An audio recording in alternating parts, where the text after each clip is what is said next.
what's up guys? Magandang gabi sa inyo guys, no? So, another episode na naman ng vlog natin. So, kanina may dumating, no? May dumating akong parcel galing sa Lazada, no? So, matagal-tagal na tong parcel na to kasi siyempre, nagkaroon din kasi tayo ng mga bakasyon.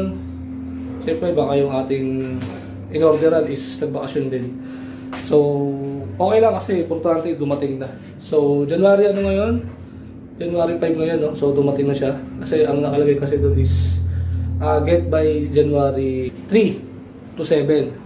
So okay lang yun kasi hindi naman talaga minsan accurate yung deliver, no?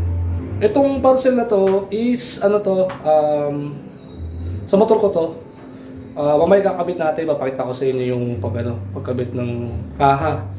Kasi alam niyo naman to ikabit, no? Madali lang naman to. Parang babaklasin nyo lang naman yung smiley doon sa dating dibdib nung kaha nyo, yung sa harapan. Tapos, kakabit nyo ulit yung smiley sa panibagong kaha ulit. Kasi yung kaha ko kasi sa basag. Dahil nga doon sa last year na pag ng motor ko, pag tumba. Yun. Natumba kasi yung motor, tapos nabasag. So, marami na damage. Pero yung ibang mga pyesa na na-damage is hindi naman ganun kalala yung sira. Pero iniano ko nga lang, iniisa-isa ko nga lang yung iniisa-isa ko lang talaga yung mga pyesa. Lalo yung ating magneto, naka-lighten, no? So, ibabad natin sa stock ulit yun. Yung magneto na stock na isa-swap natin is kay Arel na. So, nag-usap na kami ni Arel.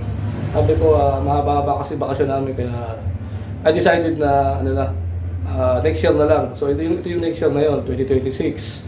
So sasabihan ko na lang siya, pupunta ako sa shop nila, tapos doon na kami mag-uusap para sa magneto. So may add ako doon sa magneto, mga 800 pesos yata yung add ko doon.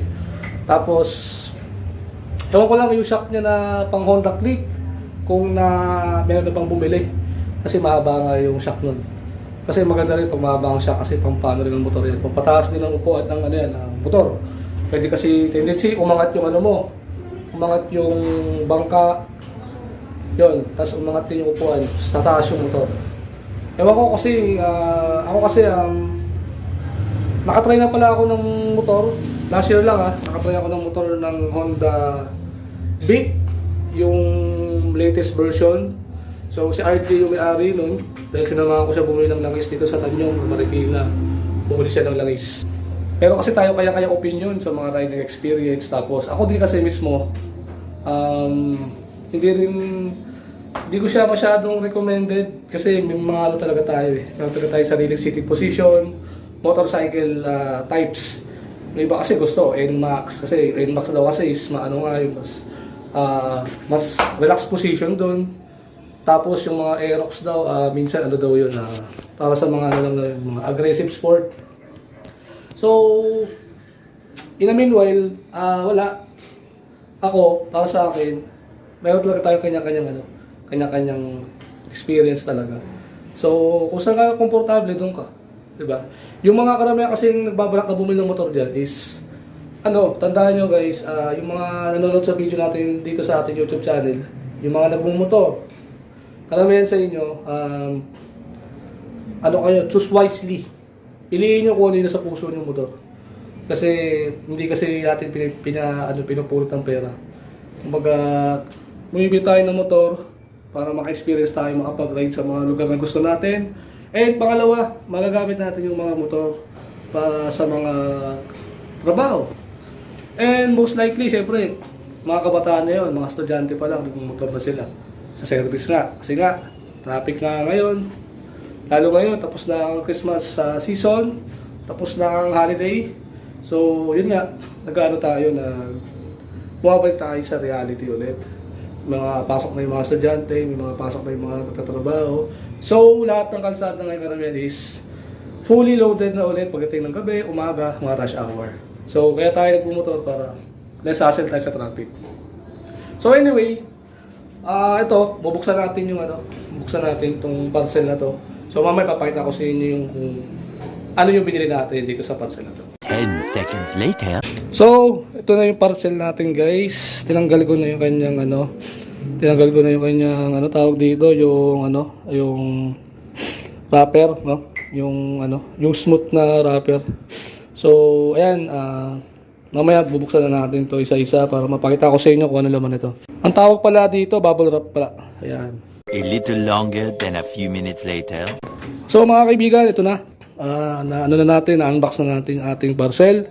Ito yung ating pina-order sa Lazada. Yan Yan ating Mio Sporty Yan bagong-bago yan. Yeah, yung mga gusto mong order ng ganito, any color naman, basta naka sa motor nyo. Kung anong kulay ng motor nyo, yun ang anuin nyo. Bumili, ito alam ko legit na Yamaha talaga to kasi may naman may Yamaha kasi na plastic, and price kasi niya is 999 pero 1,068 yung babayaran nyo lahat. Kasi syempre may dagdag yun sa deliver. So ayan bagong bago yan. Kasi mamaya papakita ko sa inyo guys kung anong sira nung ganito ko dati. Kaya ako nagpalit. Mamaya tata tayo sa bahay kasi dito tayo sa kabilang bahay. Kakabit na natin to ngayon para importante matapos na. So itong bilog na to, dito kinakabit yung emblem. Yung emblem is, baka hindi ko nalalagyan. Siguro baka sa na lang, susunod na lang. Pero hindi may importante kung may emblem o wala lang, problema yan And pwede mo rin lagyan ng sticker dito.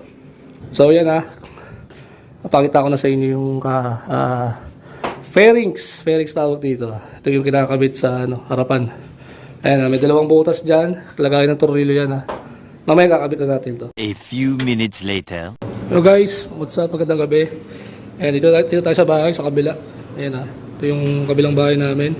Ito na yung motor natin. So, bago tayo magsimula, ito nga. Ayan may crack na yung ating kaha. Tapos, malaki na yung awang niya rito, no? Kasi, yung pinagtutornilyoan nito sa screw, putol na. Yan Tapos, itong dalawang bolt na to, socket wrench to na 12mm. Yan tatanggalin mo lang yan para mahugot mo to. Bali itong kaha na to, may mga tornilyo sa likod dyan. Dyan sa kabila may mga tornilyo yan pero wala. Pati dito sa may kabila wala. Walang mga tornilyo lahat dyan. So tatanggalin mo lang to. Tapos yun huhugutin mo na siya dito. Tapos pag nahugot mo na siya, tatanggalin ko na itong smiley para matornilyo ko siya dun sa bagong kaha natin. Yan So walang mga tornilyo yan dito walang tornilyo lahat yan, pati sa taas wala. So dahil ayaw ko maglagay ng tornilyo para iwas na dun sa mga pag lost thread ng mga tinutornilyo ng mga screw. Kasi plastic lang to madaling mag-crack to yung mga ganito. Ito meron tayo ditong bolt. Same lang yan dito sa Same lang dito sa footboard, size size 4 to. Yan Maglalagay kayo ng tornilyo diyan kasi umaano tong dibdib. Itong dibdib na to gumagalaw to pag walang ganyan. Tendency matidisalign tong magkakaroon siya ng dito. Ayan napansin nyo dito. Pansin nyo, hindi masyadong ayan, hindi pantay kasi nga may may awang na to. So bibigay ko to kay Ariel. Itong lumang kaha na to, bibigay ko to kay Ariel para magamit kasi pwede pa naman yan So bumili ako ng bago para maging bago ulit yung motor natin. Pasensya na kayo, madumi yung motor natin kasi nga wala nag-uulan din kasi. Sayang lang effort natin, nag-uulan lang din. Pero papaliguan pa rin natin yan and mga by February papano tayo na papabukas tayo para natin maintenance natin. So ito yung gagamitin natin na socket wrench, 12mm to Yan Swak na swak yan dito. So yung bolt doon sa langis natin, sa drain, sa gilid. So parehas lang, 12-12 lang So gold bolts to. So guys, ito na tayo Dahil yun walang tornilyo rito, walang tornilyo doon sa kabila, sa ilalim. So may tendency nga na ang bumaba. Yan Ayan Yung butas niya nung doon sa chassis is hindi siya pantay rito. So pag tinulak mo yan, siya. Yan. Kaya nagkakaroon na nagagasgasan talaga yung gilid nung nagagasgasan talaga yung gilid nung bilog na to. Yan oh. Yan. Maganda talaga magtornilyo muna kayo sa gilid bago kayo magpit dito. Pero ganyan daw talaga yan, sabi nila. Basta lang, basta lumapat na yung pinakaka doon sa dibdib, okay na yan. 6.5 hours later. Yan ito na yung ating dating nakakabit sa Smiley yung ating motor, nabaklas ko na pala yung baklas ko na tong na to. Babaklasin na lang natin yung Smiley na ito para ikabit dun sa bago. Ayan okay na. Lilinisin ko na lang tong area na tong yung sa may plastic na sa may dibdib niya. Ayan, para malinis ulit kasi wala na kasing baklasan to pag nakabit na to, matagal na to ulit bago mabaklas. Depende pag na yung ilaw nyo, napundin Yan, kasi bago lang yung Smiley na ito. For the second time bumili ako kasi nabasag, sira Hindi lang kasi basag yung lens basag din yung pinaka niya internal niya Kaya tayo nagpalit ng panibago. Ayan Yan guys, what's up? Ayan basag yung isang pinaka baso nung salpakan niya ng tornilyo. Tapos ito yung mga iniiwasan ko, ba't ako naglalagay ng tornilyo kasi ito yung nagiging tendency dyan. Nagkakaroon ng guhit yung mga plastic na yan katagalan. Dahil pag bakas kabit kayo ng mga tornilyo, ganoon talaga ang nangyayari talaga. Kakaroon din siya ng mga crack.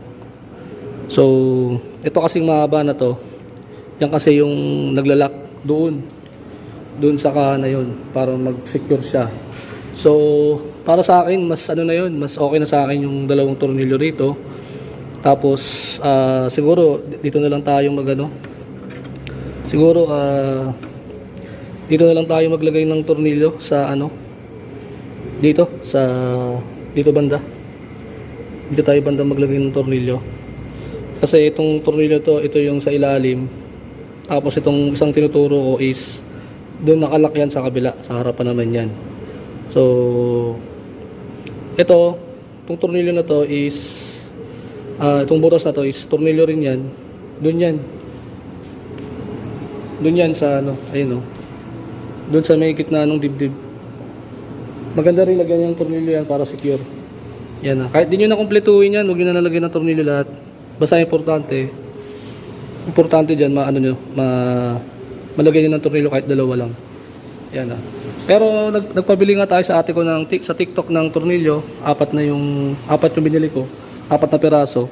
So, 2 dito tsaka dito. Yan Ayan na yung isang basag niya. Ayan. Ayan na yung pinakakabuuan ng damage dun sa